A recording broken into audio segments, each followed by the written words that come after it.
नव वर्ष के शुरू में जो संकल्प उठाया है, उसे आप लोग पूरी दृढ़ता से, बिना गिव अप करे, धैर्य रखते हुए इस संकल्प को पूरा करने में पूरी अपनी मेहनत लगाएं, खूब अपने डेडिकेशन से, क्योंकि करत करत अभ्यास, कहते हैं ना, बार बार अभ्यास करने से ही जो आपकी ये जो जड़मति है, वो सुजान होगी, वो उलझेगी नहीं। इसीलिए हम धीरे-धीरे प्रयास करते जाएँ, एक-एक बेबी स्टेप राधा रमन जी की तरफ रखते जाएँ, और आप देखेंगे by the end of the year हमारा संपूर्ण भाव स्वयं राधा रमन देव जी ग्रहण करेंगे उसे, पढ़ेंगे। हमारे एक-एक रियलाइज़ेशन, फीलिंग, जो भी आप राधा रमन जी से शेयर करना चाहते हैं ना, जो आप सोचते हैं कि कभी बोल नहीं पाएँगे, वो शब्द नहीं मिलेंगे, तो उनको सीक्रेटली अपने मन की हर बात को राधा रमन जी के लिए उस ग्रंथ में लिखकर उनको समर्पित करिएगा।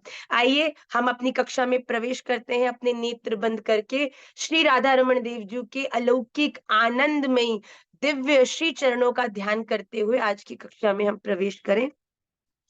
कृष्णाय वासुदेवाय हरये परमात्मने प्रणतः क्लेशनाशाय गोविन्दाय नमो नमः। सच्चिदानन्दरूपाय विश्वोत्पत्त्यादिहेतवे तापत्रय विनाशाय श्रीकृष्णाय वयं नुमः। श्रीरामाय वयं नुमः, श्रीगौराय वयं नुमः। वन्देऽहं श्रीगुरौ श्रीयुतपदकमलं श्रीगुरून् वैष्णवांश्च श्रीरूपं साग्रजातं सहगण रघुनाथान्वितं तं सजीवं साद्वैतं सावधूतं परिजनसहितं कृष्ण चैतन्य देवं श्री राधा कृष्ण पादान् सहगण ललिता श्री विशाखान्वितांश्च श्री कृष्ण चैतन्य प्रभु नित्यानंद श्री अद्वैत गदाधर श्रीवास आदि गौर भक्त वृंद अनर्पित चरिम चिरात् करुणयावतीर्णः कलौ समर्पयितुं नतोज्ज्वल रसां स्वभक्ति श्रियं हरिः पुरट सुंदर द्युति कदम्ब संदीपितः सदा हृदय कंदरे स्फुरतु वः सचिनंदनः आजानुलंबित भुजौ कनकावदातौ संकीर्तनैक पितरौ कमलायताक्षौ विश्वम्भरौ द्विजवरौ युगधर्मपालौ वन्दे जगत्प्रियकरौ करुणावतारौ वाञ्छाकल्पतरुभ्यश्च कृपा सिन्धुभ्य एव च पतितानां पावनेभ्यो वैष्णवेभ्यो नमो नमः। हरे कृष्ण कृष्ण कृष्ण हरे हरे, हरे राम राम राम हरे हरे, हरे कृष्ण कृष्ण कृष्ण हरे हरे राम राम राम हरे हरे, हरे कृष्ण कृष्ण कृष्ण हरे हरे राम राम राम हरे हरे। श्री राधा रमण लाल की जय, श्रीमन चैतन्य महाप्रभु की जय, श्री वृंदावन धाम की जय, श्री श्री गोपाल भट्ट गोस्वामी जी महाराज की जय, संपूर्ण गुरु परंपरा की जय। जय जय श्री राधे, जय जय श्री राधे, जय जय श्री राधे श्याम निताई गौर हरि बोल, गौर प्रेमानंदे हरि हरि बोल। श्री राधा रमन देव जी के श्री चरणों में, श्री सद्गुरुदेव भगवान के श्री चरणों में और आप सभी भक्त वैष्णव वृंद के श्री चरणों में मैं आप सबके चरणों में अपना दंडवत प्रणाम निवेदित करती हूँ। आइए हम अपने 3 भागों में विभाजित सूत्र, स्तोत्र और शास्त्र की कक्षा में प्रवेश करें। शास्त्र के भाग में हम श्रीमद् भगवत गीता के द्वितीय अध्याय के 60वें श्लोक तक कर चुके हैं। पिछली कक्षा में हमने जो पाठ शुद्धि है वो 60th श्लोक ऑफ द सेकेंड चैप्टर, हमने वहां तक उसे विश्राम कर लिया है। मैं जिसका नाम लूंगी केवल वो ही श्लोक का उच्चारण करेगा और इस बार क्योंकि अगर हम 7 श्लोकों का गान करेंगे तो लगभग पूरी कक्षा हो जाएगी, तो हम 45th श्लोक से, जो 45th श्लोक है, आप सभी लोग उसे निकाल लीजिए। त्रैगुण्य विषया वेदा, इस श्लोक से हम लोग पाठ को प्रारंभ करेंगे और 60th श्लोक तक हम पाठ करेंगे। उसके बाद फिर आज के नवीन 5 श्लोकों में प्रवेश करेंगे। मेरा निवेदन है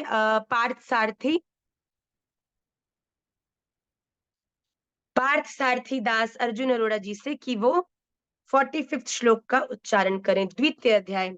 ओम श्री परमात्मने नमः। श्रीमद् भगवद गीता अथ द्वितीय अध्याय।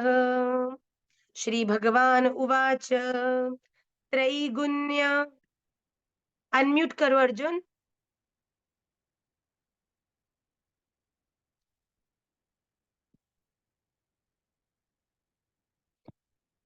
You not able to unmute yourself. Divyani करो बेटा। Yes Arjun, there is some problem बेटा, करेक्ट इट। राधे राधे मैया। राधे राधे लाली। त्रैगुण्य विषया वेदा निस्त्रैगुण्यो भव अर्जुन निर्द्वन्द्वो नित्य सत्वस्तो निर्योगक्षेम आत्मवान। बहुत सुंदर बेटा। जब आपने भव अर्जुन बोला ना तो उसका छंद बिगड़ गया बच्चा। ठीक है, उसका उच्चारण हम कैसे करेंगे? श्लोक उच्चारण में आप किस प्रकार से एक एक शब्द का उच्चारण कर रहे हैं वो तो महत्वपूर्ण है ही है, पर साथ में इस बात का भी ध्यान रखने की आवश्यकता है कि श्लोक का जो छंद है मूल, वो बिगड़े नहीं। कहाँ संधि विच्छेद होना चाहिए श्लोक में और कहाँ नहीं होना चाहिए, ये संस्कृत में व्याकरण का विषय है, जो जिसमें हमारी भी पारंगता नहीं है, हम आपको साची कहें तो। पर जैसा गुरुदेव महाराज श्री आज्ञा करते हैं कि श्लोक के गान के समय में श्लोक का छंद नहीं बिगड़ना चाहिए, पर जब हम अर्थ समझते हैं तब हम संधि विच्छेद करके एक एक शब्द का अर्थ समझते हैं, पर जब हम गान करते हैं तब हम संधि विच्छेद नहीं करके गान करते, जिससे उसका छंद खराब नहीं होता। इसका उच्चारण कैसे होगा? त्रैगुण्य विषया वेदा निस्त्रैगुण्यो भवार्जुन निर्द्वंदो नित्य सत्वस्थो निर्योग क्षेम आत्मवान। ठीक है बेटा। अगला श्लोक मैं निवेदन करूंगी पूनम जी यूके से। धन्यवाद, प्रणाम मैया जी। राधे राधे मैया। यावानर्थ उदपाने सर्वतः सम्प्लुतोदके तावान् सर्वेषु वेदेषु ब्राह्मणस्य विजानतः। बहुत सुंदर, वेरी गुड उच्चारण पूनम जी। अगला श्लोक का उच्चारण वत्सल। कर्मण्येवादि, ये सबको श्रीराधे हृदयस्थ होना चाहिए प्रणाम। श्लोक। श्रीराधे राधे। मैया। हम्म। कर्मण्येवाधिकारस्ते मा फलेषु कदाचन मा कर्म फल हेतुर्भूर्मा ते संगोस्त्व कर्मणि। वेरी गुड बेटा। अगला श्लोक जो आकांक्षा शुक्ला जी। योगस्थः कुरु कर्माणि। राधे राधे मैया। राधे राधे। योगस्थः कुरु कर्माणि संग त्यक्त्वा धनंजय संगम, सिद्धय सिद्ध संग नहीं, संगम। संगम त्यक्त्वा धनंजय सिद्धिय सिद्धियो समो भूत्वा समत्वं योग उच्यते। बेटा इसमें उच्चारण में हम और अभ्यास करेंगे। योगस्थः कुरु कर्माणि संगम त्यक्त्वा धनंजय सिद्ध सिद्ध्यो समो भूत्वा समत्वं योग उच्यते। ठीक है, आदर्श कुमार बेटा। पुरेण ह्यवरं कर्म बुद्धियोगात् धनञ्जय बुद्धौ शरणम् अन्विच्छ कृपाणा फलहेतवः। कृपाणा नहीं बच्चे, कृपणः। कृप प में आ की मात्रा नहीं है, ध्यान से धीरे धीरे उच्चारण करेंगे पर सही उच्चारण करेंगे। बुद्धौ शरणम अन्विच्छ कृपणाः फल हेतवः। ठीक है, सुंदर प्रयास बर बेटा, बहुत सुंदर। अगला श्लोक का उच्चारण करो ओमी। बुद्धि युक्तो बुद्धियुक्तो जहातीह उभे उपदिश्यते तस्मात् योगाय युज्यस्व योगः कर्मसु कौशलम्। सुंदर बेटा। बुद्धि युक्तो जहाति उभे सुकृत दुष्कृते तस्माद्योगाय युज्यस्व योगः कर्मसु कौशलम। नेहा दुबे जी। राधे राधे मैया। राधे राधे लाली।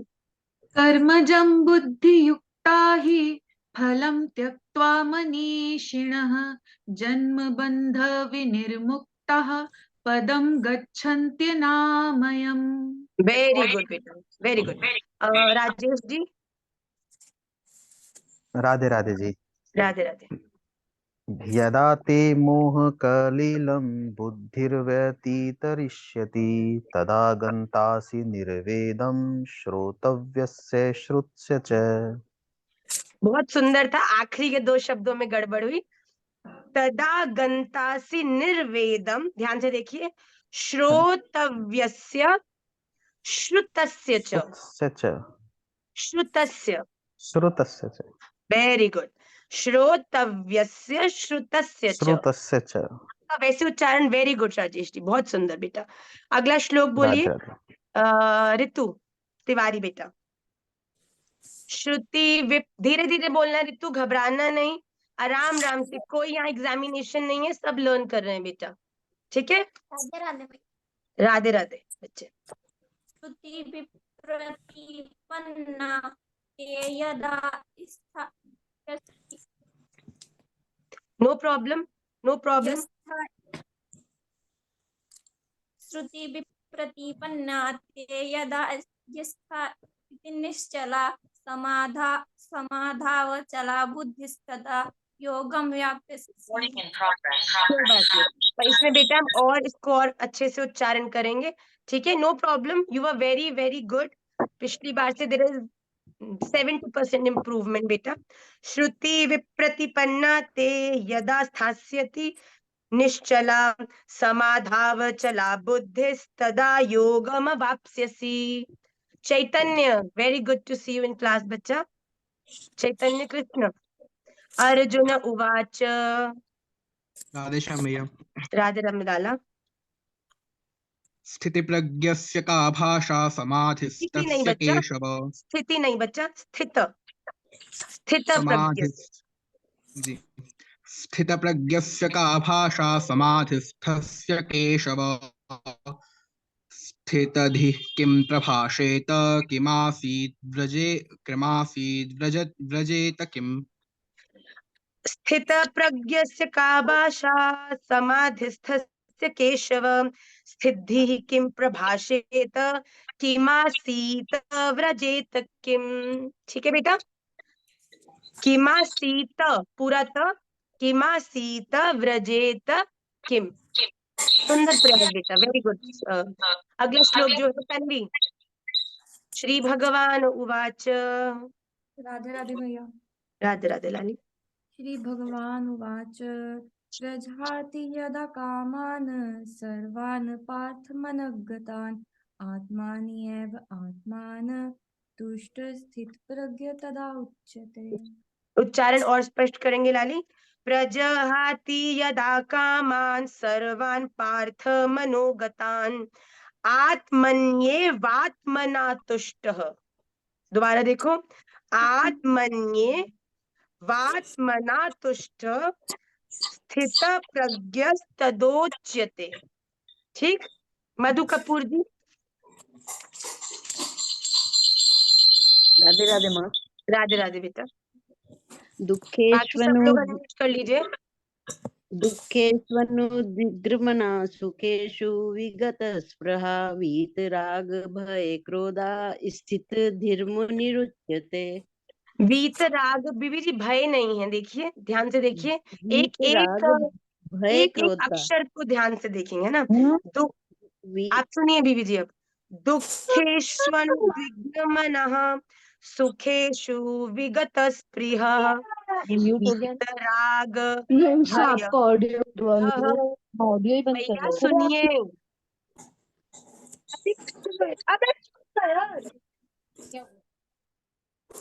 बहुत लोग अनम्यूट कर लेते हैं बेटा, इससे कक्षा में विघ्न होता है। प्लीज अपने आप को म्यूट करके रखिए।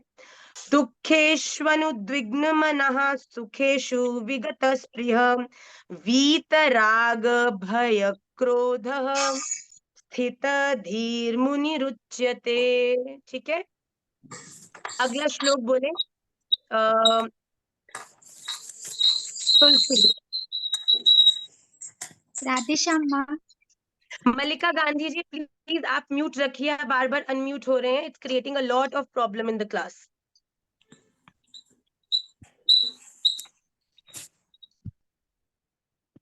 जी। यः सर्वत्रान्भिस्त्रेहस्त तत्प्राप्य शुभाशुभं ध्यान से दोबारा नाभिनन्दति। देखो बेटा, गलत उच्चारण है लाली। यह सर्वत्रानभिस्नेह तत् प्राप्य शुभाशुभम नाभिनन्दति न द्वेष्टि तस्य प्रज्ञा प्रतिष्ठिता। अगला उच्चारण बिल्कुल ठीक था बेटा, वेरी गुड। नेक्स्ट श्लोक राधिका अरोरा जी। यदा संहरते चायम यदा संहरते चायं कूर्मो नाग्निव सर्वशः इन्द्रियाणि कूर्मोंगा, कूर्मोंगा इन्द्रियार्थेभ्यस्तस्य बेटा, प्रज्ञा बच्चे प्रतिष्ठिता। कूर्मोंगा, ठीक है। यदा ठीक है। संहरते चायम कूर्मोंगा नीव सर्वशः इंद्रियाणि इंद्रियार्थेभ्यस् तस्य प्रज्ञा प्रतिष्ठिता। ठीक है, ठीक है। वेरी गुड ट्राई बेटा। चांदनी व्यास जी।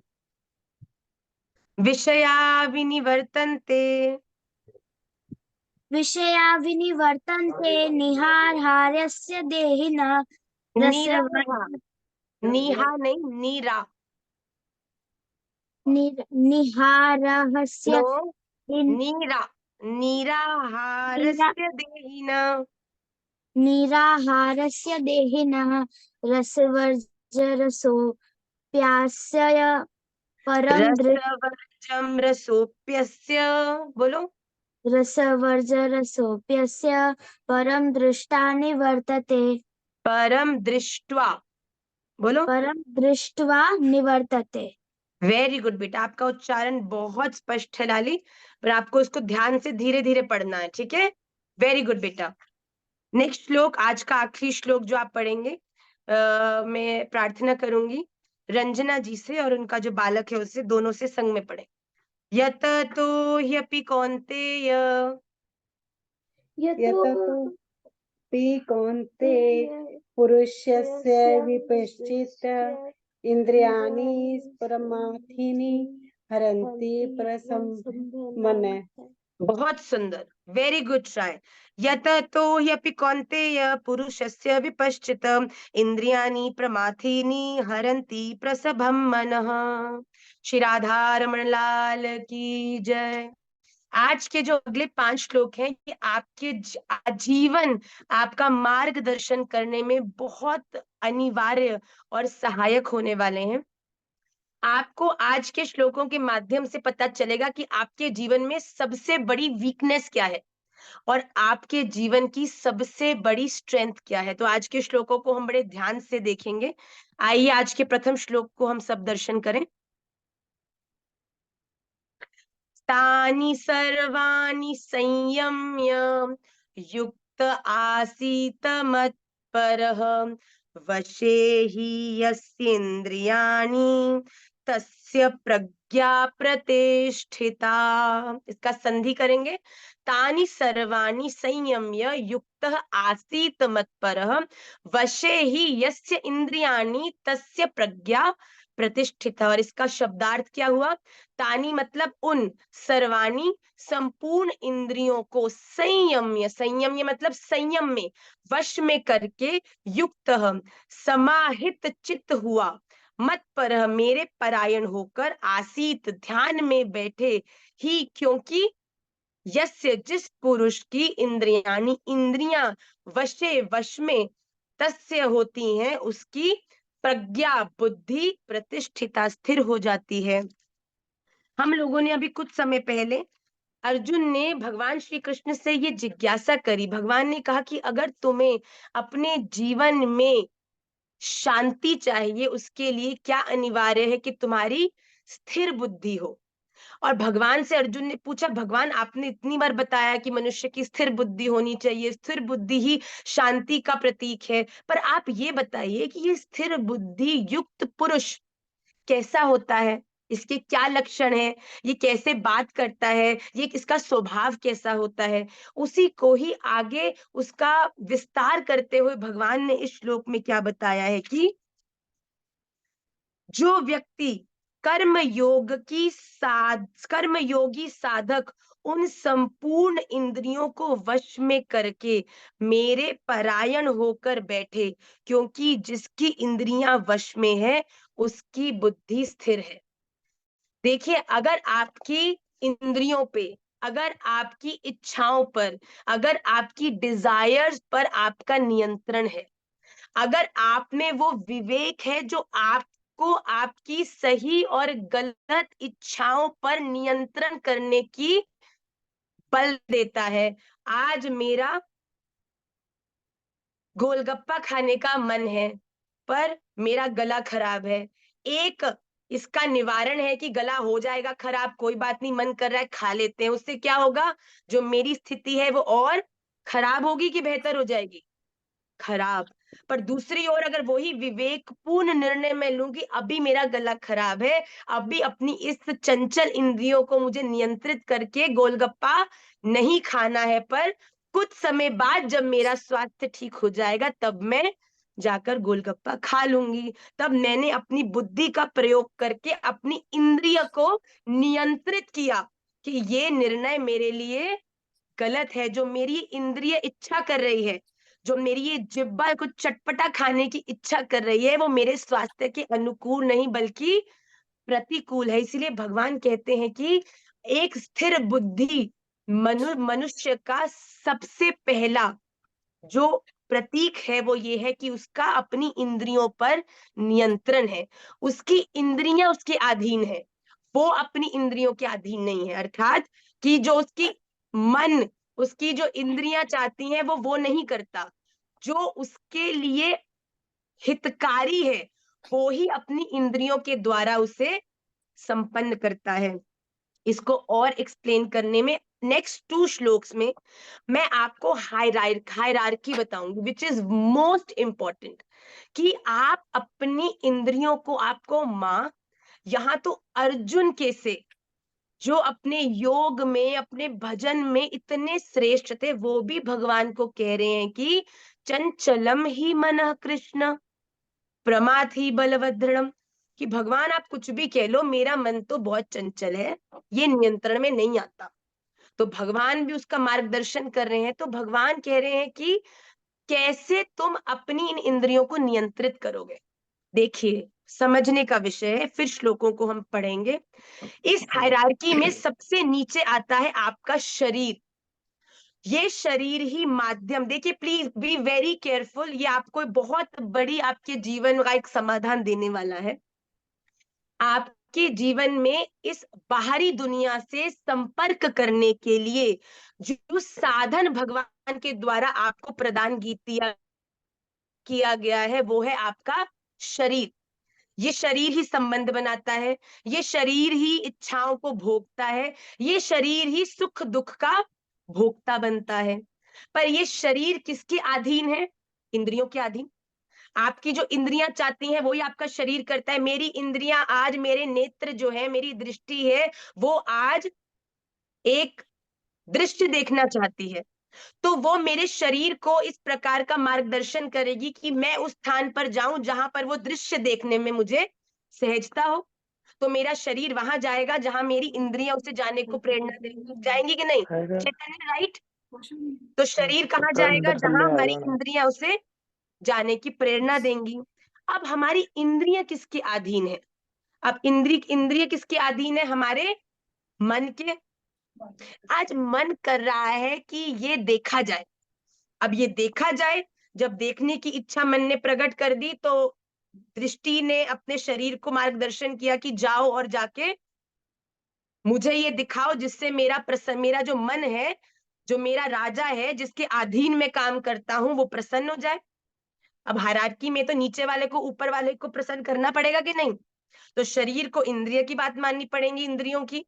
अब इंद्रियों को किसकी बात माननी पड़ेगी? मन की। पर ये मन किसके अधीन है? मन हमारी बुद्धि के अधीन है। ये आपके जीवन में, आपके संपूर्ण शरीर में, संपूर्ण इंद्रियों में सबसे स्ट्रॉन्गेस्ट ऑर्गन जो भगवान ने आपको दिया है वो है आपकी बुद्धि। अगर आपकी बुद्धि सही है तो आप जीवन में हर समस्या को पार कर जाओगे।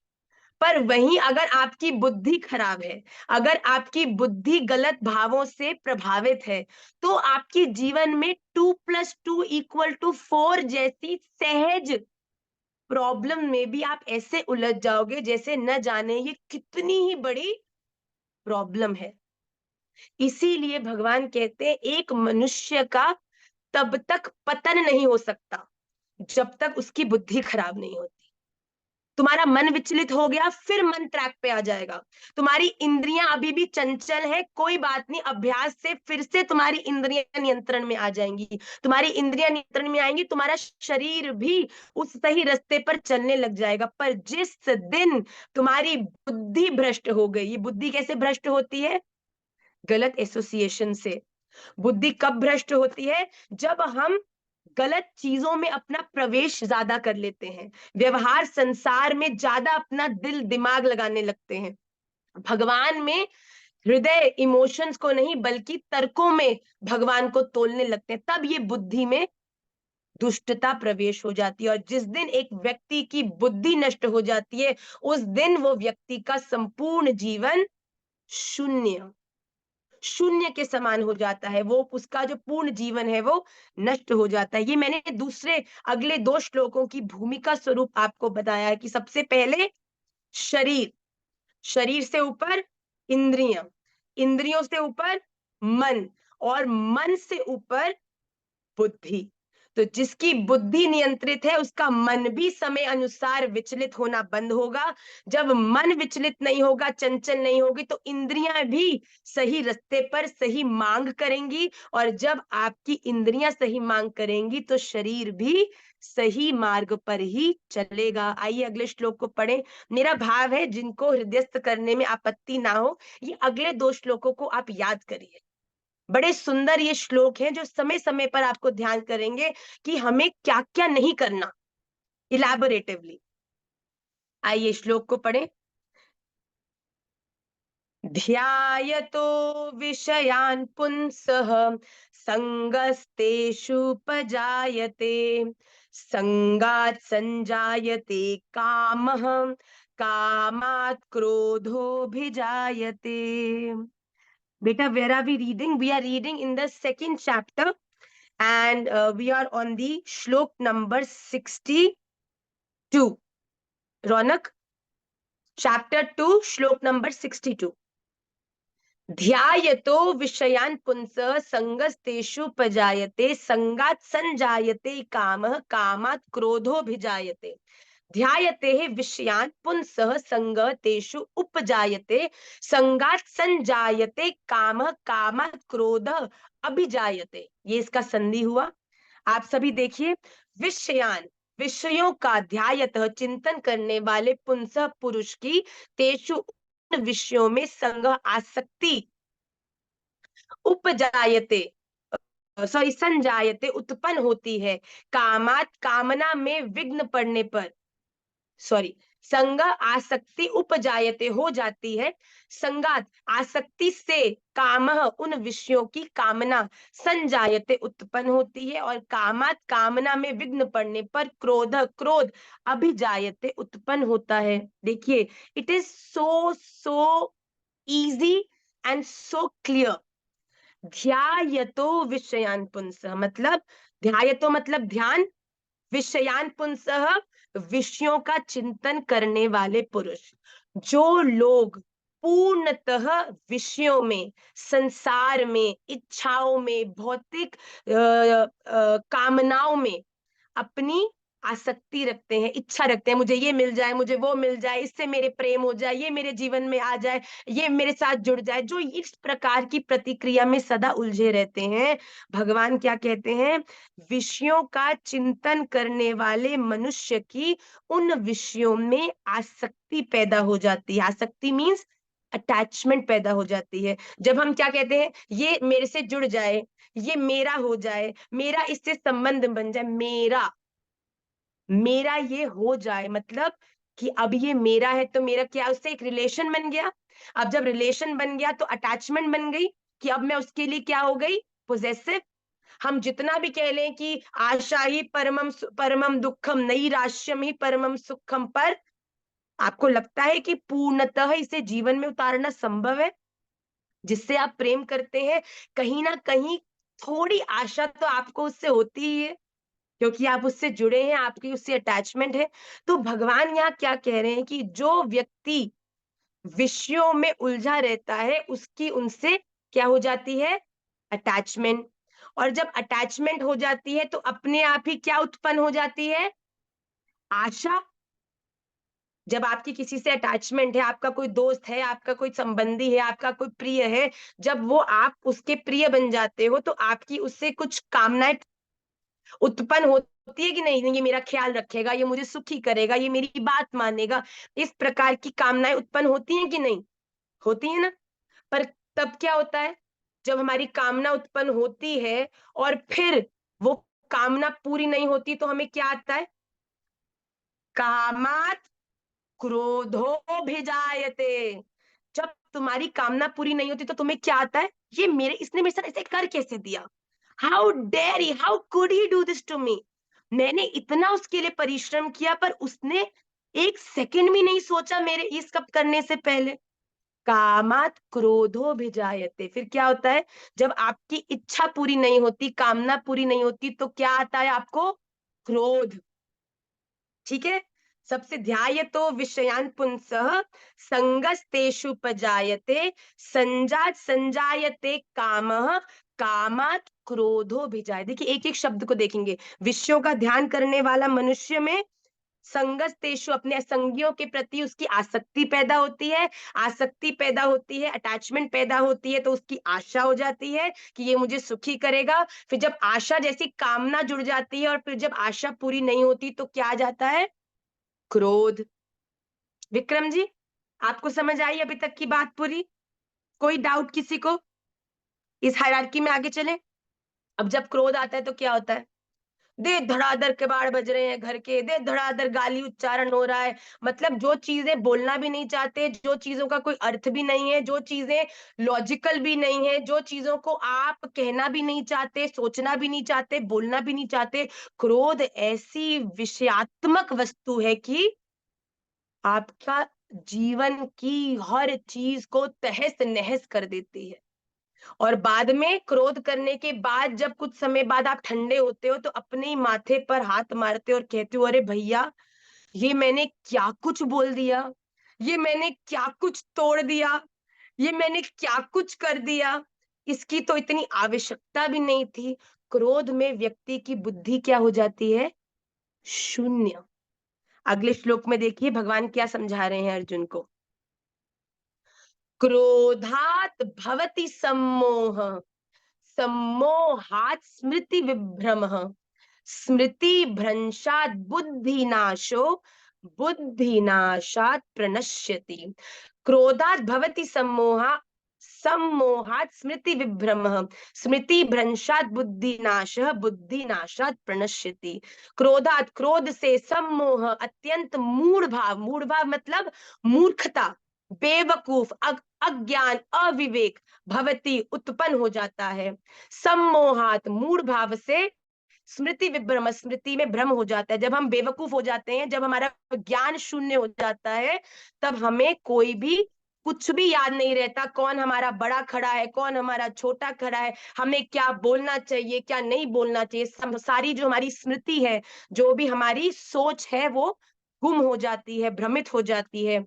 स्मृति भ्रंशात, स्मृति में भ्रम हो जाने से, बुद्धि नाश, बुद्धि अर्थात ज्ञान शक्ति का नाश हो जाता है, और बुद्धि नाशात, बुद्धि का नाश हो जाने से ये पुरुष अपनी स्थिति से प्रणश्यति, गिर जाता है। न जाने अपनी क्रोध के कारण कितने अपनों को हम दुखी कर देते हैं, कितने अपनों को हम खो देते हैं, कितनी अपनी चीजों से हम वंचित हो जाते हैं, केवल क्यों? क्योंकि हमें क्रोध आया। क्रोध आने से क्या हुआ? जो हमारी स्मृति है, मतलब हमारी सोचने की शक्ति है, ये समझने की शक्ति है कि क्या सही है, क्या गलत है, क्या बोलना है, क्या नहीं बोलना है, कौन बड़ा है, कौन छोटा है, क्रोध में हम सब भूल जाते हैं। और न जाने अनर्गल जो मुंह में आता है दे धड़ाधड़ बोलते जाते हैं, बोलते जाते हैं। ये जिह्वा इतनी इतनी, कहते हैं ना महाराज श्री, ये ऐसी मशीन है कि ये इस जिह्वा में एक भी हड्डी नहीं है, पर फिर भी ठाकुर जी ने इसे 32 गार्ड दिए हैं जिसके अंदर इस जिह्वा को रखा है, क्योंकि ये जिह्वा इतनी चंचल है कि जब खाने में आती है तो इतना खा जाती है, ऐसा ऐसा खा जाती है कि बाद में शरीर बेचारा कितने दिनों तक पीड़ित और रोता रहता है। और जब बोलने में आती है तो न जाने कितना कितना क्या कुछ बोल जाती है कि उसके बाद बोले हुए को ठीक करने के लिए मनुष्य का पूरा जीवन भी निकल जाए, फिर भी इसके द्वारा बोली हुई बातें जो किसी के हृदय पर जो पीड़ा प्रदान करती हैं वो कभी खत्म नहीं होती। इसीलिए अपनी जिह्वा पे कंट्रोल रखा करिए, इस जिह्वा को नियंत्रित रखा करिए। तो भगवान यहाँ क्या कह रहे हैं कि जब क्रोध आता है तो एक व्यक्ति की स्मृति, स्मृति मतलब सोचने की शक्ति भ्रमित हो जाती है। और जब स्मृति आपकी भ्रमित हो जाती है तो वो व्यक्ति मूर्ख जैसा हो जाता है, विमूढ़ा, मूर्ख जैसा, जिसका ज्ञान जो है वो बिल्कुल खत्म हो चुका है, विवेक शून्य हो चुका है, और अब उसके जीवन में सही और गलत में निर्णय करने की वो स्थिति में नहीं है। और ऐसी स्थिति में जब आपके जीवन में आपका स्वयं पर ही नियंत्रण ना हो, आपको खुद ही नहीं समझ आ रहा कि आप क्या कर रहे हो, ऐसी स्थिति में किए हुए एक्शंस, ऐसी स्थिति में लिए हुए निर्णय आपके जीवन को पूर्णतः नष्ट कर देते हैं। आपके बुद्धि आपकी शून्य हो जाती है तो आपका संपूर्ण जीवन प्रणश्यति, मतलब मनुष्य का जो जीवन है उसका पतन हो जाता है। तो देखिए कितना बड़ा आपकी जो बुद्धि है उसका रोल है in terms of your entire actions.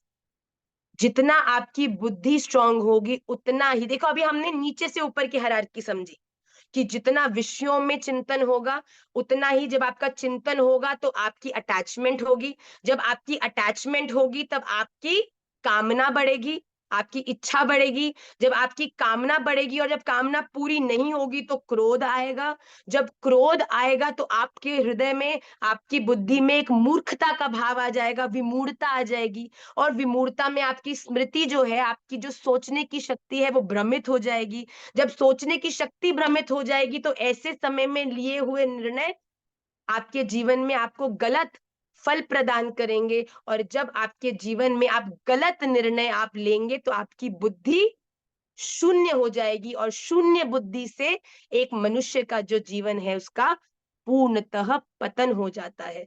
तो अगर आपका दिमाग सही है, अगर आपकी बुद्धि सही है, बुद्धि को आप समय समय पर सही आहार प्रदान कर रहे हैं। बुद्धि का आहार क्या है? सत्संग। बुद्धि का आधार क्या है? अध्ययन। बुद्धि का आहार क्या है?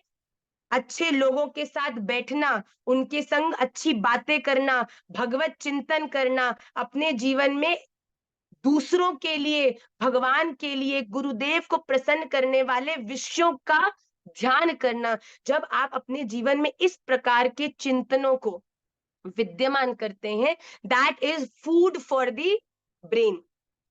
अगर आप अपने जीवन, देखिए वो अलग युग था जब राम और रावण दो अलग अलग व्यक्ति थे, पर आज कलयुग के समय में राम और रावण दोनों एक ही मनुष्य के भीतर विद्यमान है। और आप कैसे बनेंगे, राम बनेंगे कि रावण बनेंगे, उसका निर्णय कैसे होगा कि आपके भीतर का कौन ज्यादा सामर्थ्यवान है, शक्तिशाली है, बलशाली है। अगर आप अपने जीवन में ज्यादा पॉजिटिविटी, दर्शन, सत्संग, अच्छे लोगों के साथ एसोसिएशन, सेवा, अच्छे कार्य करेंगे, all these things are food for Shri Ram. आपके भीतर के जो श्री राम है ना, वो बलशाली होते जाएंगे, और एक समय आएगा कि आपके राम इतने बलशाली हो जाएंगे कि रावण बिल्कुल शिथिल हो जाएगा। पर दूसरी तरफ अगर आपने अपना संग नहीं सुधारा, अगर आप अभी भी लोकाचार, व्यवहार, दोष दृष्टि, लोगों के शरीर की तरफ आकर्षण होना, लोगों के प्रति षड्यंत्र रचना, इस प्रकार के दुराचार व्यवहार के अंदर फंसे रहेंगे, तो this all is food for your Ravan. और अगर आप अपने भीतर के रावण को प्रबल करते जाएंगे तो वो ही आपके जीवन में प्रभावित होगा, और आपका भी स्वभाव रावण जैसा ही होने लगेगा। इसीलिए हमारे लिए बड़ा अनिवार्य है कि हम ये सदा ध्यान रखें कि मन दुखी है कोई बात नहीं, इंद्रियां आपकी विचलित हो रही है कोई बात नहीं, पर जब तक आपका दिमाग स्ट्रांग है, मैं राधा रमणीय हूं, मैं श्री गुरुदेव के चरणाश्रित हूं, और इस जीवन में मेरे संग मेरे राधा रमण है, मेरे गुरुदेव हैं, मेरे जीवन में कुछ भी गलत नहीं हो सकता। मैं बार बार प्रयास करके अपने मन को, अपनी इंद्रियों को, अपने शरीर को सही रास्ते पर ला। अगर आपने मन में, अपने दिमाग में ये चीज सोच ली, तो कोई भी आपको कभी हरा नहीं। देखिए, शरीर से कोई नहीं हारता, मन से कोई नहीं हारता, हारता है तो बुद्धि। जिस दिन आपने मन, अपनी बुद्धि में सोच लिया ना कि मैं ये नहीं कर सकता, तो पूरी दुनिया एक तरफ लग जाए आपको बोलने में कि आप कर सकते हो, तब भी आप उसे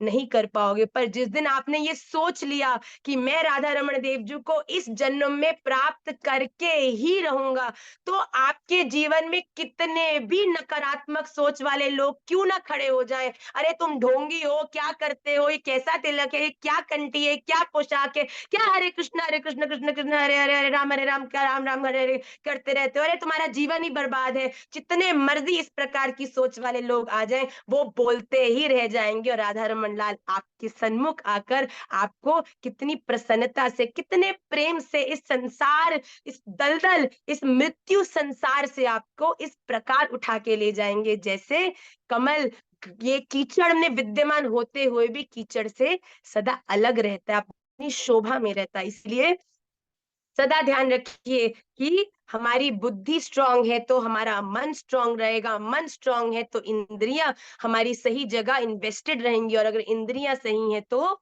हमारा शरीर भी उस रास्ते पर ही चलेगा जो रास्ता हमें श्री राधा रमन जी के पास ले जाएगा। तो ये दो श्लोक बड़े अनिवार्य हैं जो एक मनुष्य की पूर्णतः स्थिति को बड़े स्पष्ट रूप से समझाते हैं। आइए अगले श्लोक की ओर बढ़ें। राग द्वेष वियुक्तैस्तु विषयानिन्द्रियैश्चरन् आत्मवश्यैर्विधेयात्मा प्रसादम् अधिगच्छति। राग द्वेष वियुक्तैः तु विषयान् इंद्रिये चरन् आत्मवश्यै विधेयात्मा प्रसादम अधिगच्छति। तू परंतु विधेयात्मा, अपने अधीन किए हुए अंतःकरण वाला साधक, आत्मवश्य ही, अपने वश में की हुई, राग द्वेष वियुक्त ही, राग द्वेष से रहित, इंद्रिय ही, इंद्रियों द्वारा, विषयान, विषयों में, चरण, विचरण करता हुआ, अंतःकरण की प्रसादम, प्रसन्नता को अधिगच्छति, प्राप्त होता है। यहाँ भगवान क्या कह रहे हैं? परंतु वशीभूत अंतःकरण वाला, राग द्वेष से रहित, अपने वश में की हुई इंद्रियों के द्वारा विषयों का सेवन करता हुआ निर्मलता को प्राप्त हो जाता है। अर्थात यहाँ भगवान बड़ी सुंदर बात कह रहे हैं। देखिए, भगवान ये नहीं कह रहे हैं कि आप इस संपूर्ण संसार में अपने संबंध को सीमित कर लीजिए।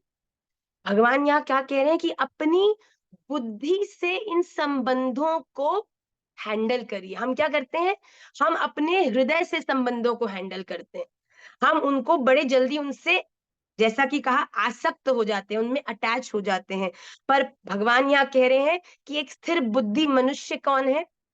कि वो अपने हृदय में, अपने मन में, अपनी संपूर्ण अंतःकरण को वश में करके अपने हृदय को राग, राग है अटैचमेंट और द्वेष है जेलेसी, मतलब किसी के प्रति हमारा प्रेम है और कोई हमें अच्छा नहीं लगता, उसके प्रति द्वेष है, वो हमें बिल्कुल पसंद नहीं है।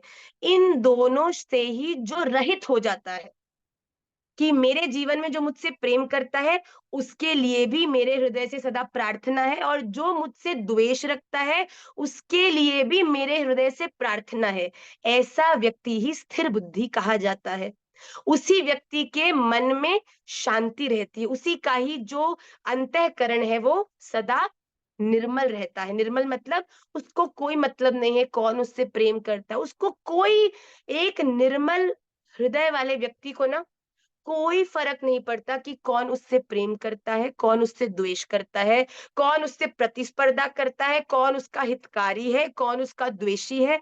उसको केवल इस चीज से मतलब रहता है कि मैं अपने जीवन में कुछ भी ऐसा नहीं करूं जिससे मेरे राधा रमन देव जी के हृदय को कष्ट हो। मैं अपने जीवन के हर कर्म को पूर्णतः पवित्रता से करूं, और बाकी ये दुनिया जो करती है उसे करने दो, पर मैं किसी के साथ कभी गलत नहीं करूं। मैं साची कहती हूँ, जो ऐसे रास्ते पर चलते हैं ना, तो वो राधा रमन देवजू, तो हम आप सबने ये दर्शन किए होंगे, मैंने पिछली कक्षा में भी सबको कराए कि एक छवि है जिसमें महाराज श्री ने श्री राधा रमन देवजू को धारण किया है, पकड़ा है, जब राधा रमन जी का अभिषेक हुआ। पर एक बालक ने बड़ी सुंदर अपने अनुभव से एक श्री विग्रह, एक श्री चित्रपट का निर्माण किया, जिसमें राधा रमन जी को गुरुदेव ने तो पकड़ा ही हुआ है जब अभिषेक हो रहा है, पर गुरुदेव के ऊपर राधा रमन देवजू ने विशाल स्वरूप धारण करके पीछे से गुरुदेव को भी धारण किए रखा है। ये हमारी वॉल पर भी है, अगर आप सब देखें तो राधा रमन देवजू को गुरुदेव ने धारण किया है, पर गुरुदेव को भी श्री राधा रमन देव जी ने धारण किया। तो भगवान कहते हैं जो निर्मल मन का व्यक्ति है ना, उसे इस पूरे जगत में किसी से भी भयभीत होने की आवश्यकता नहीं है, किसी को भी प्लीज करके जीवन में अपने कर्तव्यों से भ्रमित होने की आवश्यकता नहीं है। क्यों? क्योंकि उसके पीछे मैं स्वयं विराट स्वरूप लेकर खड़ा हूं। उसे चलने की आवश्यकता नहीं है, मैं उसे पीछे से धक्का मार के चलाने वाला हूं। अगले श्लोक में देखिए भगवान कितनी सुंदर बात कह रहे हैं। आज की कक्षा का ये आखिरी श्लोक है। प्रसादे सर्व दुखानां हानिरस्योपजायते प्रसन्न चेतसो ह्याशु बुद्धि पर्यवतिष्ठते। प्रसादे सर्व दुखानां हानि अस्य उपजायते प्रसन्न चेतसः हि आशु बुद्धि पर्यवतिष्ठते। प्रसादे मतलब अंतःकरण की प्रसन्नता होने पर, अस्य इसको, सर्व दुखानाम संपूर्ण दुखों का, हानि अभाव, उपजायते हो जाता है, और उस प्रसन्न चेतसः प्रसन्न चित्त वाले कर्म योगी की बुद्धि आशु शीघ्र ही सब ओर से हटकर एक परमात्मा में ही पर्यवतिष्ठते भली भांति स्थिर हो जाती है। जिस व्यक्ति ने अपनी बुद्धि पर अभ्यास कर कर उसे बलशाली बना लिया है, वो व्यक्ति जिसके हृदय में किसी के प्रति भी न द्वेष है, न प्रतिस्पर्धा है, न राग है, किसी प्रकार का भी कोई भाव नहीं है, केवल श्री राधा रमन देव जी को प्रसन्न करने का एकमात्र लक्ष्य है, वो व्यक्ति क्या होता है, उसका मन, बुद्धि सदा प्रसन्न रहती है। क्यों?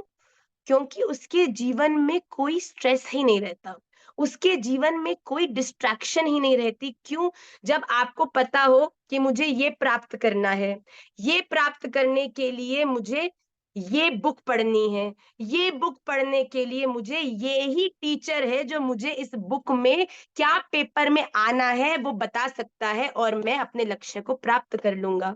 अब बताओ, किसी बच्चे को ये भी पता हो कि पेपर किस बुक से आना है, पेपर किसने सेट किया है उस टीचर का भी पता है, और वो पेपर कब है ये भी पता है, तो उस व्यक्ति को कोई स्ट्रेस हो सकता है? आपका जो टीचर हो उसने पेपर सेट किया हो, किस बुक से आता है वो बुक आपको पता हो, और पेपर में क्या आने वाला है उस टीचर के माध्यम से वो आपको सहजता से ही उस पेपर में अव्वलता से आप पास करा दे। कोई स्ट्रेस होगा? बताओ मानसी, स्ट्रेस होगा? स्ट्रेस कब होगा? जब लक्ष्य है पर रास्ता नहीं पता। इतनी बुक्स है, एनसीईआरटी है, सीबीसी है, कौन सी बुक्स होती हैं, कितनी कितनी, क्या पढ़े क्या नहीं पढ़े, क्या छोड़े क्या नहीं छोड़े, किस टीचर से पढ़े, ये टीचर इसमें अच्छा है, वो टीचर उसमें अच्छा है, वो टीचर उसमें अच्छा है। जितनी सारी ऑप्शंस उतना ज्यादा स्ट्रेस, और जितना ज्यादा स्ट्रेस उतना ही हृदय में उतनी ही अशांति, और जितनी ज्यादा अशांति उतना ही, क्या आपको लगता है कंसंट्रेशन से आप पढ़ पाते हो कि सदा भयभीत ही रहते हो, ये आएगा नहीं आएगा, ये होगा कि नहीं होगा? तो भगवान यही बात कह रहे हैं, जब आपके जीवन में सदगुरुदेव आ जाते हैं, आपके दीक्षा गुरु आ जाते हैं, आपके दीक्षा गुरु आपको उस रास्ते से भली भांति परिचित करा देते हैं कि ये ओ मेरे शिष्य, मेरे प्रियजन, इस रास्ते पर चलकर ही तुझे तेरे इष्ट श्री राधा रमण देव जी की प्राप्ति होने वाली है। तब जब आपको टीचर पता है, आपको रास्ता पता है और अपना लक्ष्य पता है, तो भगवान कहते हैं तब स्वतः ही एक साधक के हृदय में शांति आ जाती है। अब वो दर दर नहीं भटकता, कभी इस देवता की चरणों में गिर रहा है, कभी उस देवता के चरणों में गिर रहा है, कभी यहाँ जाके कह रहे हैं बम बम बम बम, फिर दूसरी जगह जाके कह रहे हैं माँ देवी सर्वभूतेषु लक्ष्मी रूपेण संस्कृतम, बार बार जाके। पर जब उसे पता है कि मेरे श्री राधा रमन लाल सर्व सामर्थ्यवान है, वो मुझे वो हर चीज प्रदान कर सकते हैं, और राधा रमन देव जी तक पहुंचाने वाले मेरे सदगुरुदेव के चरणाश्रित मैं हो चुका हूं, तो अब मेरे जीवन में किसी भी प्रकार का कोई भी संशय नहीं है, कोई भी भय नहीं है, क्योंकि जहां भय है वहां प्रेम नहीं हो सकता, और जहां प्रेम है वो आपको हर प्रकार के भय से, देखो अगर आपका प्रेम हो जाता है ना, आप किसी से प्रेम करते हो, अब प्रेम में कोई गलती भी हो जाए ना, तो आपका प्रिय कहते हैं अरे इतना प्रेम करते, कोई बात नहीं। पर भाई जब प्रेम नहीं होता और विधि प्रधान होती है, तब अगर आपने अभिषेक में दुग्ध के पय के बाद अगर दधी की जगह आपने मधु चढ़ा दिया, तो लगे अरे राधा रमन लाल अपराध है गयो, आज पंचामृत अभिषेक में पय के बाद मैंने मधु चढ़ा दियो, पर पय के बाद तो दधी चढ़ता है। जब आप विधि में फंस जाते हो ना, फिर भय आ जाता है। पर जब प्रेम हो जाता है ना, तो कब दुग्ध चढ़ रहा है, कब पंचामृत चढ़ रहा है, कब शर्करा चढ़ रहा है, तब कुछ नहीं चढ़ता, पर केवल एक बात ध्यान में आती है कि राधा रमन सदा हमको प्यारे रहे,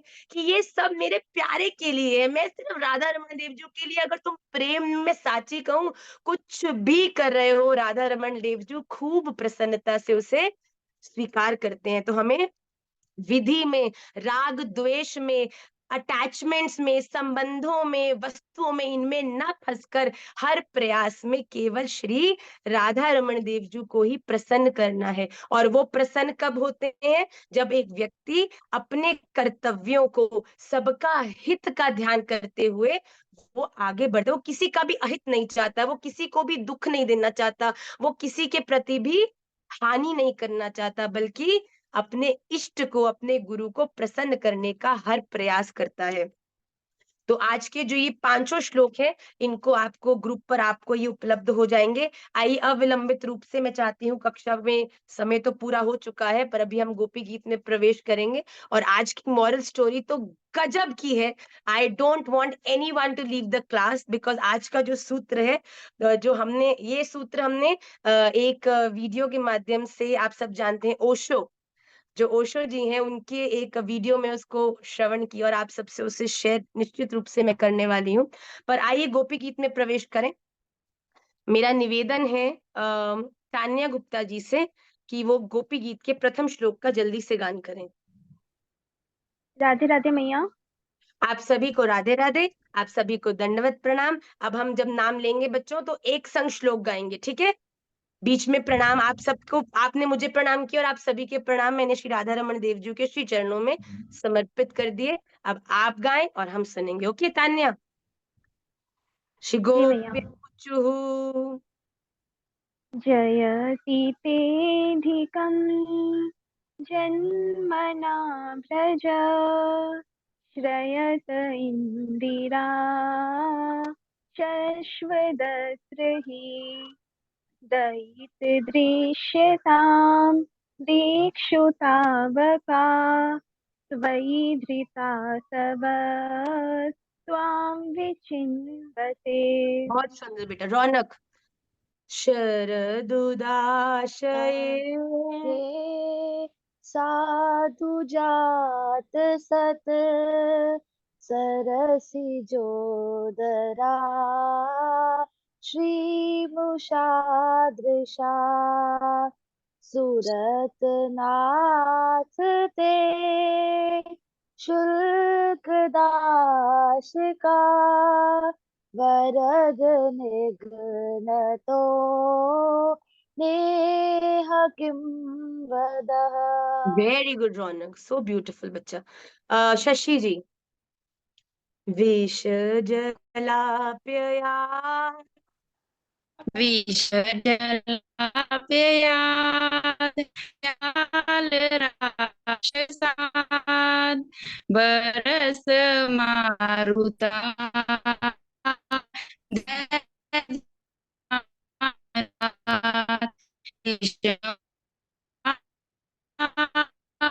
विश्वदोभयात् वर्षाता। आपने उच्चारण में त्रुटि की बेटा। विष जलाप्ययाद व्यालराक्षसात् वर्ष मारुताद् वैद्युतानलात् वृषमयात्मजात् विश्वतो भयम् दृषभते वयं रक्षितामुः। अगला श्लोक सुधांशु। न खलु गोपिका। मैया इसमें थोड़ा मुझे देखना पड़ेगा, थोड़ा सा सहारा। याद करना है बच्चों। हाँ। चलो गाओ सुनाओ। न खलु गोपिका नंदनो भवान अखिल देहिना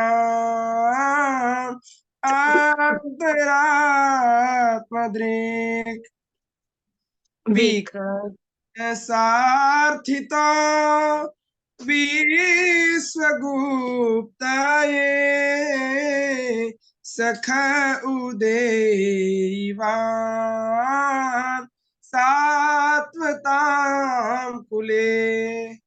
सुंदर स्वर बेटा। सौम्या। विरचिता भयम् विरचिताभयम् वृष्णिधूर्यते चरणमीयुषां संसृतिर्भयात् करसरोरुहम् कान्तकामदम् शिरसि धीहिना श्रीकरग्रहम्। सुंदर बेटा। कुछ कुछ शब्द उच्चारण में था, कोई बात नहीं, उसको और अभ्यास करेंगे। श्रुति पावा जी। राधे राधे मैया। राधे राधे लाली गाइए।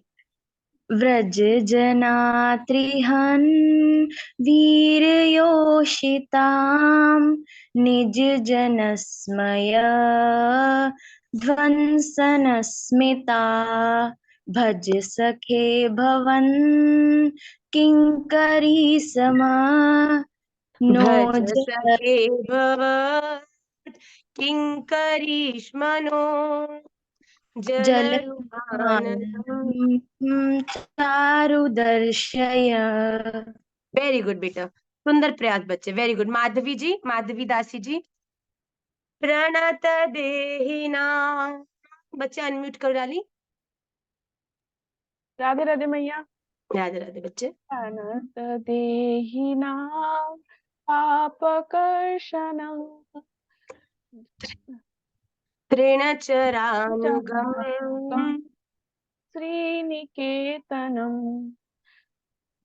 मैया याद नहीं आ रहा। कोई बात नहीं। फणार्पितम् ते ते पदाम्बुजम् पदाम्बुजम् कृणुकुचेषुना कृन्दिहृच्छयम्। आइए आज के हम अगले श्लोक में प्रवेश करते हैं। प्लीज आप सब लोग इसे याद करिए। ये तो ठाकुर जी का अद्भुत प्रिय जो गीत है ये है, इससे हम चूके नहीं, सभी लोग हृदयस्थ करें। मधुरया गिरा वल्गुवाक्यया बुधमनोज्ञया पुष्करेक्षण विधिकरीरिमा रमयति रधरसीधुना प्यायस्वनः। गोपी गीत के अष्टम श्लोक में गोपियां क्या कामना कर रही हैं? इससे पहले के श्लोक में गोपियों ने कहा आप हमें अपना श्री करग्रहम, अपना हाथ दे दीजिए। कई बार गोपी ने कहा अपने मुख कमल का दर्शन कराइए। अब गोपियों ने क्या कहा? हे ठाकुर जी, बड़ी सुंदर बात गोपियां इस श्लोक में कह रही हैं। मधुरया गिरा वल्गु वाक्यया, मतलब गोपी क्या कह रही है? हे कमल नयन, मधुरया गिरा, आपकी जो वाणी है, जो आपका स्वर है वो बड़ा ही मधुर है, बड़ा सुंदर है, हमें सुनने में वो बड़ा हृदय को कोमलता, हमारे हृदय को बड़ी शीतलता प्रदान होती है। जब जब आपका प्रिय बोलता है तो आपके मन को कितना प्रसन्नता होती, कितनी शीतलता मिलती है। तो गोपियां कह रहे हैं कि तुम्हारा एक एक शब्द हमारे लिए अमृत से बढ़कर मधुर है। जब ठाकुर जी आप बोलते हैं ना, या आप जब कुछ गान करते हैं तो हमारे हृदय को, हमें ऐसा लगता है जैसे हम अमृत का आस्वादन कर रहे हो। बड़े बड़े विद्वान उनमें रम जाते हैं। जो आपका माधुर्य रस जो है, आपकी जो माधुर्यता है, इसका दर्शन करके, इसका श्रवण करके बड़े बड़े ज्ञानी विज्ञानी लोग जो है वो भी अचंभित रह जाते हैं। आपकी जो माधुरी है, जो महिमा है, उसका दर्शन करके लोग अचंभित रह जाते हैं। उस पर अपना सर्वस्व न्योछावर कर देते हैं कि जो आपकी जो ये मधुर लीला है, आपकी जो माधुर्य लीला है, आपका जो माधुर्य रस है, इस पर बड़े बड़े वैष्णव, बड़े बड़े रसात्मक, बड़े बड़े ज्ञानी अपने सर्वस्व को न्योछावर कर देते हैं। क्या कह रही हैं गोपियां? आपकी उसी वाणी का रसास्वादन करके तुम्हारी आज्ञाकारिणी दासी गोपियां मोहित हो रही हैं। देखो ठाकुर जी, हम तो आपकी आज्ञा का ही पालन करके जंगल में आई, आपने ही हमें वंशी को भेजकर बुलायो, हम थोड़ी अपने आप आई हैं। आपकी आज्ञा का पालन करने वाली आपकी दासियां, हम गोपी तो यहाँ पर केवल आपकी ही आज्ञा का पालन करने के लिए आई हैं।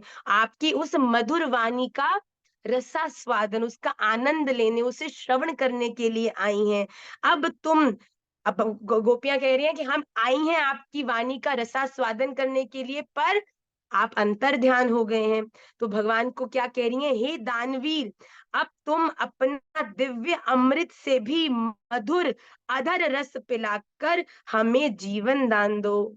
तो गोपियां क्या कह रही हैं? आपका जो अधरामृत है वो इतना मधुर है, इतना हमारे हृदय को आनंद देने वाला है कि आप अब अपने दर्शन देके अपने अधरामृत का रसास्वादन हम अपनी आज्ञाकारिणी दासियों को प्रदान करें। और ये करने के लिए ठाकुर जी को उनके सन्मुख आना ही पड़ेगा। तो ये भी गोपियां ठाकुर जी के कोई दर्शन प्राप्त करने के लिए उन्हें क्या कह रही हैं कि आपकी जो वाणी है वो इतनी मधुर है, और आपकी इस वाणी का रसास्वादन करने के लिए आपकी ही आज्ञा का पालन कर कर हम गोपियां अपने सगे संबंधी, भाई बंधु, पति सबको छोड़ छाड़ कर आपकी सेवा में आई हैं। और अब आप अंतर ध्यान हो गए हैं। हे दानवीर, आप अपने दर्शन देके अपने अधरामृत का रसास्वादन कराकर हमें उस अमृत को प्रदान करें, नहीं तो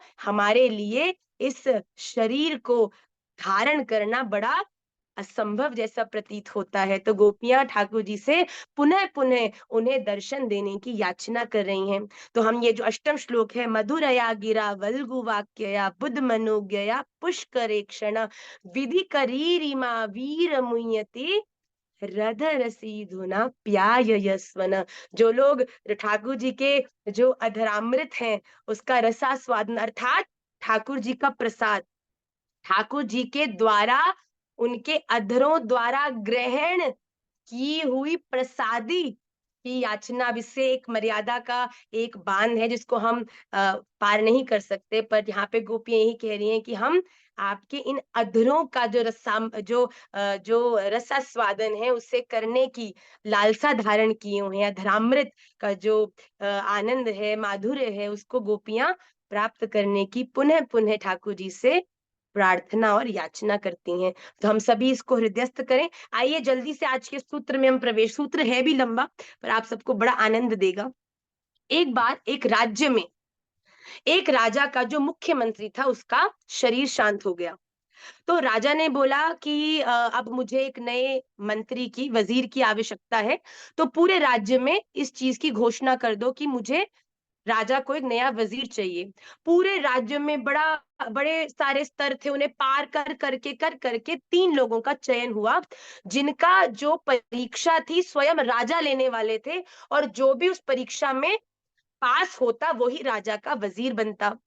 अब वो 3 जो विद्वान थे, पूरे अगले दिन सवेरे उनकी जो परीक्षा थी वो होने वाली थी। अब पर अगली पूरे आपके जीवन की इतनी बड़ी परीक्षा हो तो निश्चित रूप से सब व्यक्ति थोड़े नर्वस होने लग जाते हैं। तो तीनों में बड़ी ऐसी इस प्रकार की उत्साह था, क्या आएगा क्या आएगा। पर जैसा कि स्कूल्स में भी हो जाता है कि कहीं से ये बात लीक हो गई कि राजा जो परीक्षा लेने वाले हैं वो ये है कि राजा तीनों को एक कमरे में बंद करेंगे और उस कमरे में एक ताला लगाया जाएगा। और वो ताला कौन सा होगा? जो बड़े विद्वानों द्वारा, बड़ी गणितों द्वारा बनाया गया है, जिसमें कुछ नंबर्स लिखे होंगे और उस नंबर्स के उस डॉज को जो हल कर लेंगे और जिसने उस ताले को खोल लिया, सबसे पहले बाहर आ गया, वो ही मेरा नया वजीर होगा।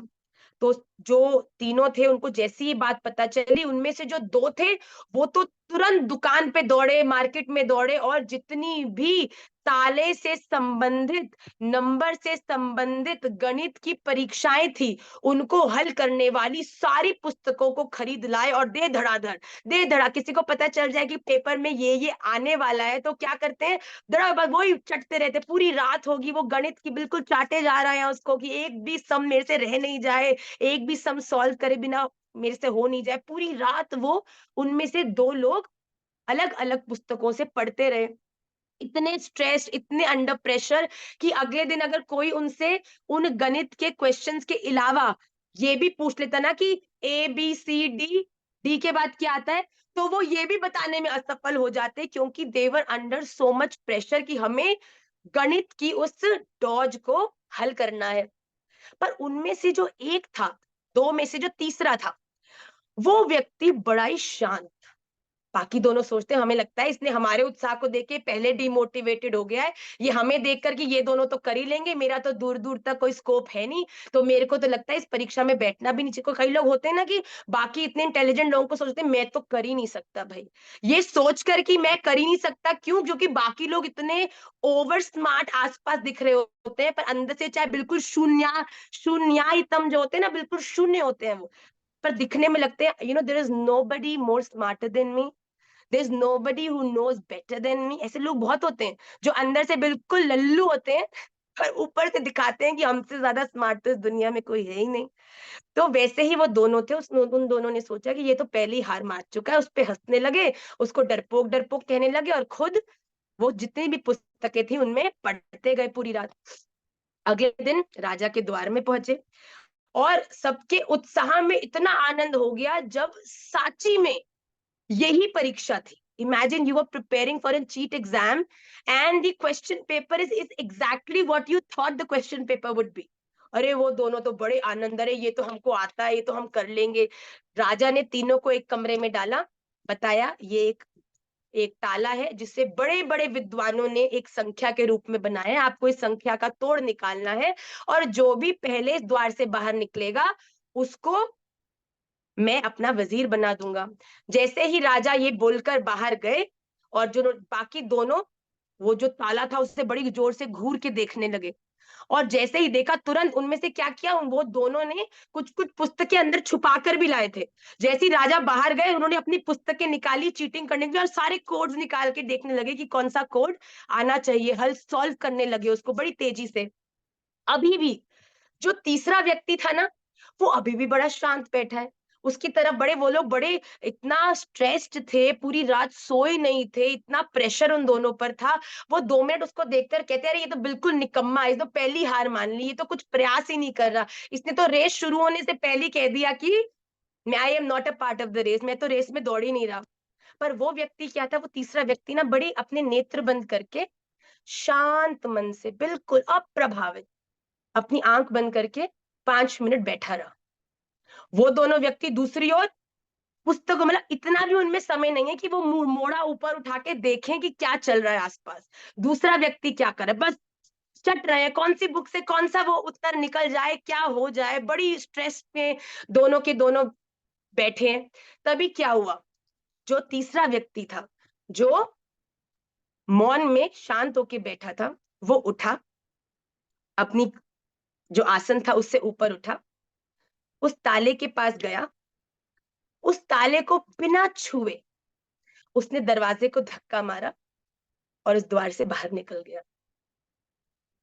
उस दरवाजे में कोई लॉक था ही नहीं, वो ताला केवल दिखाने के लिए एक ताला था, पर वो द्वार उस ताले से बंधा नहीं था।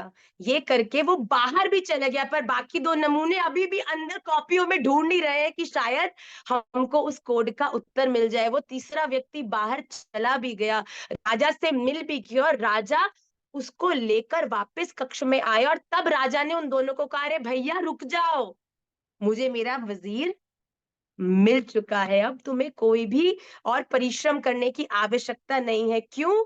क्योंकि मुझे जो चाहिए था, मुझे वो व्यक्ति जो मेरे राज्य का नया मंत्री बन सकता है, उसका चयन मैं ऑलरेडी कर चुका हूं। ये जीवन में बहुत सुंदर हमें एक सूत्र सिखाता है कि जिंदगी में सबसे मुश्किल, ध्यान से सुनिएगा, हम सबके जीवन में सबसे मुश्किल ताला खुलना वही है जो कभी लगाया ही नहीं गया हो। क्या हम भी अपने जीवन में समय समय पर छोटी छोटी चीजों को लेके इतने बड़े बड़े ताले तो नहीं लगाते? हम अपने जीवन में हर एक छोटी छोटी बात को इतना स्ट्रेसफुल बना लेते हैं। हमें अपने जीवन में ना कुछ क्षण रुक कर शांति से बैठकर ये सोचना चाहिए कि हमने जो अपने आसपास ये स्ट्रेस के जो इतने बड़े बड़े पहाड़ खड़े कर रखे हैं, क्या ये हमारे जीवन की प्रॉब्लम्स है भी कि नहीं, कि हमने केवल उन्हें प्रॉब्लम्स बना दिया है। हम लोग अपने जीवन में ना बड़ा इजी मानते हैं दूर से ही किसी चीज को देखना और परसेप्शन बना के उसको अपने जीवन की समस्या जानकर उसका लोड अपने जीवन में उतार लेना। पर जीवन में हर स्थिति, हर परिस्थिति प्रॉब्लम नहीं होती। आज किसी से पूछो, उसके पास प्रॉब्लम्स की ढेर लगे होते हैं। पर अगर आप ये सच में अपने जीवन में सोचो कि क्या हमारा जीवन सच में स्ट्रेसफुल है, कि हमारे जीवन में राधा रमन जी की बड़ी कृपा है, पर हमने अपनी सोच से इतने ताले लगा रखे हैं कि वो सहज होते हुए भी हमें बड़ा मुश्किल प्रतीत हो रहा है। आप सब लोग आज शांति से बैठिएगा, जैसे उस व्यक्ति के भी द्वार पर कोई ताला था नहीं। हम भी अपने जीवन में बड़ा शांत, देखिए शांत मन उसका ही हो सकता है जिसके जीवन में कम से कम ताले हो। अगर आप हर चीज, अपने बच्चे को पालना स्ट्रेस, पति को खाना देना स्ट्रेस, सुबह उठना स्ट्रेस, माला करना स्ट्रेस, राधा रमन जी की आरती करना स्ट्रेस, अपने घर में अपने लिए कुछ करना स्ट्रेस, ऑफिस जाना स्ट्रेस, बॉस जाना स्ट्रेस, ऑफिस में काम करना स्ट्रेस, अपने जो कहते हैं ना ऑफिस के अंदर अपने टारगेट्स को अचीव करना वो स्ट्रेस। आपने जीवन में हर चीज को स्ट्रेस बना लिया है।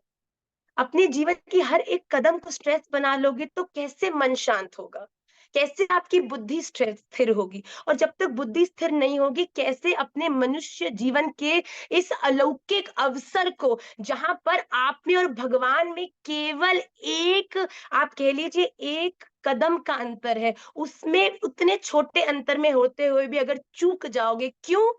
क्योंकि हमारे जीवन में बहुत सारे ताले हैं। इतने इतने यूजलेस ताले हैं, इतने यूजलेस ताले हैं कि हम कभी आज शांति से बैठ के सोचेंगे कि जिन जिन लोगों को, जिन जिन बातों को, जिन जिन परिस्थितियों को हमने अपने जीवन में इतना सारा अपने दिमाग में जगह दे रखा है, इतनी बड़ी बड़ी चीजें उसके बारे में सोच रखी हैं, are they even worth it? क्या वो उसी वही ताला, देखिए बाहर राधा रमन लाल है, अंदर आप हैं, पर क्या वो ताला जो कि ताला भी नहीं है, आपको उन दोनों विद्वानों की तरह अंदर बैठकर उलझाए रखे है कि मैं कैसे इसे पार करूंगा, कि आप अपने मन की शांति, राधा रमन लाल आपने जो दिया है वो श्रेष्ठ है, आप जो मेरे जीवन में करा रहे हो वो भी श्रेष्ठ है। अगर राधा रमन लाल जो आपके जीवन में कुछ परिस्थिति आपके सामने खड़ा कर रहे हैं ना, मैं साची कह रही हूँ, अगर वो परिस्थिति आ रही है तो ठाकुर जी उसके साथ साथ आपको उससे लड़ने की और उससे विजय करके बाहर निकलने की शक्ति भी प्रदान करते हैं, पर ये केवल हमारी सोच का विषय है।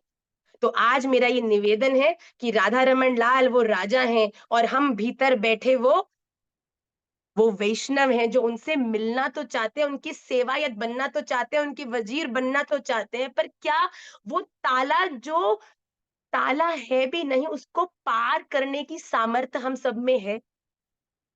हमें ये चीज ध्यान करनी पड़ेगी कि इन सब चीजों को जीवन से हटाइए, इन स्ट्रेसेस को जीवन से छोड़िए। आपके जीवन में जो आप हो वो आप ही हो, और जो राधा रमन जी आपसे करा रहे हैं वो आपसे अच्छा कोई और नहीं कर सकता। आप अननेसेसरी स्ट्रेस लेके अपनी प्रोडक्टिविटी, अपने स्वभाव, अपनी क्वालिटी को बेहतर नहीं करेंगे, इनफैक्ट और डिटीरियोरेट करेंगे। अगर कोई बच्चा स्ट्रेस्ड होता है तो आप देखिए कि आप उसको, अगर कोई बच्चे को टेबल याद कराओ और उसको मोटिवेट करो कि तू तो बहुत इंटेलिजेंट है, तू याद कर, तो वो याद करेगा, उसको जल्दी याद होगा। पर अगर कोई व्यक्ति ये कि सोचेगा कि अरे ये तो बड़ा मुश्किल है, ये तो याद होगा ही नहीं, मेरी क्लास में तो सबको आता है, मुझे तो कभी आ ही नहीं सकता, वो व्यक्ति को उसे याद करने में और ज्यादा समय लगेगा।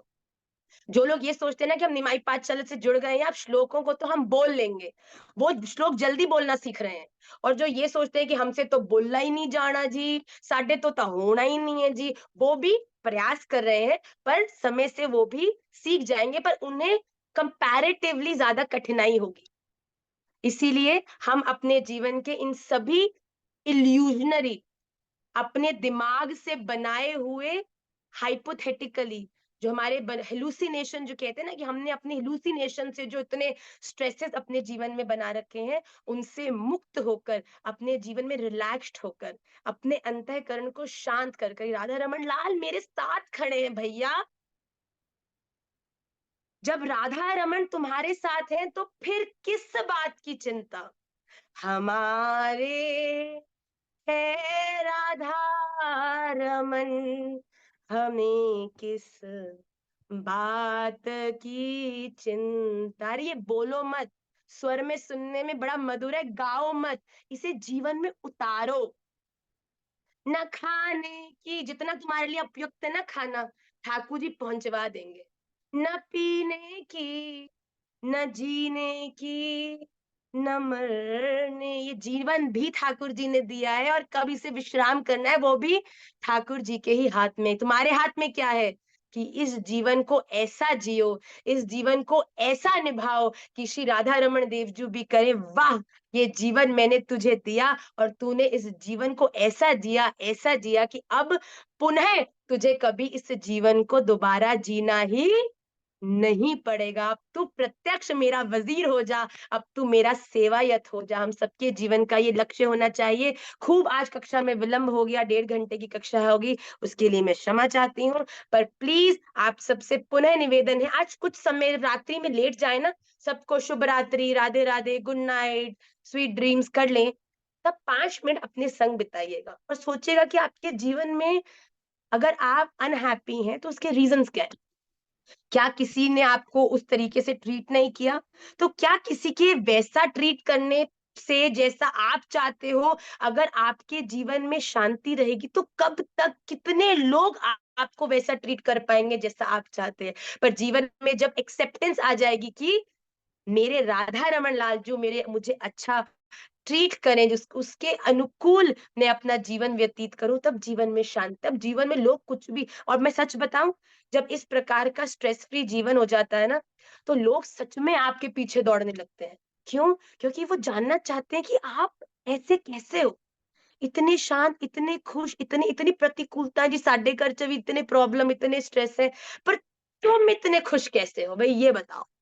बस ये बात बन जाए तो राधा रमन लाल जी की अतिशय कृपा तुम पर परिवर्षित हो गई। अपने जीवन में अननेसेसरी ताले जो लगा रखे हैं उनको तोड़ दो, उनको खोल दो। जो सब चीजें आपको राधा रमन देव जी से दूर ले जा रही हैं, उन सबको तोड़ डालो और अपने मन को शांत करके श्री राधा रमन देव जी का चिंतन करते हुए, उनकी प्रसन्नता का ध्यान करते हुए अपने जीवन के हर कर्म को उनके लिए अच्छी तरीके से संपादित करो। ऐसे ही मेरी प्रार्थना है।